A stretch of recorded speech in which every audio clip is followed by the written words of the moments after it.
ప్రతి సంవత్సరం కూడా 2017 సంవత్సరం కాడి నుంచి ప్రతి సంవత్సరం జరుగుచున్న 7 శుక్రవారాల ఉపవాస ప్రార్థనల్లో విజయవాడ జీసస్ మిరాకిల్స్ మందిరంలో ఎన్ని శూరమైన కార్యములు దేవుడు చేస్తూ ఆయన సజీవుడుగా స్వస్థతలతోనూ సూచనలతోనూ పరిశుద్ధాత్మ నింపుదలతోనూ ఆత్మల తాకిడితోనూ హృదయముతో స్పందనలతో పరిశుద్ధాత్మ దేవుడు అనేక మందిని ప్రేరేపించుట, బలపరచుట, నిలబెట్టుట, స్వస్థపరచుట మనం చూస్తూనే ఉన్నాం. కిందటి సంవత్సరం కూడా అద్భుతములతో స్వస్థతలతో దేవుడు మన మధ్య కదిలి ఉన్నాడు బలముగా. ఇప్పుడు మనము అక్టోబర్ నెల 4వ తారీఖు 4వ శుక్రవారం. నిజంగా పరిశుద్ధాత్మ దేవుడి 4వ శుక్రవారమున ఈ మాటలు వింటున్న మీ అందరినీ కూడా ఒక ప్రత్యేకమైన రీతిలో మీ జీవితాలను ఆయన నిలబెట్టబోతున్నాడు.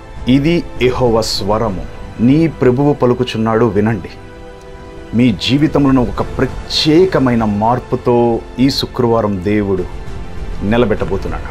ఏ యొక్క సాతాను ఆటంకం కానీ, ఏ యొక్క సాతాను అవరోధాలు కానీ కలిగించకుండా, మీరు కూడా పడకుండా ఈ యొక్క శుక్రవారమునకు మీ కాళ్ళను, మీ శరీరమును, మీ హృదయమును సిద్ధం చేసుకోండి. మీ ఆత్మను తట్టి లేపండి. దేవుని అభిషేకమునకై దేవుడు మీ జీవితాల్లో కార్యము చేయు రాత్రిగా ఈ రాత్రి ఉండబోతుంది. అక్టోబర్ 4వ శుక్రవారం వీలైతే తెల్లని వస్త్రములు ధరించి ఉపవాసముతో ఆయన సన్నిధిలో ప్రవేశించండి.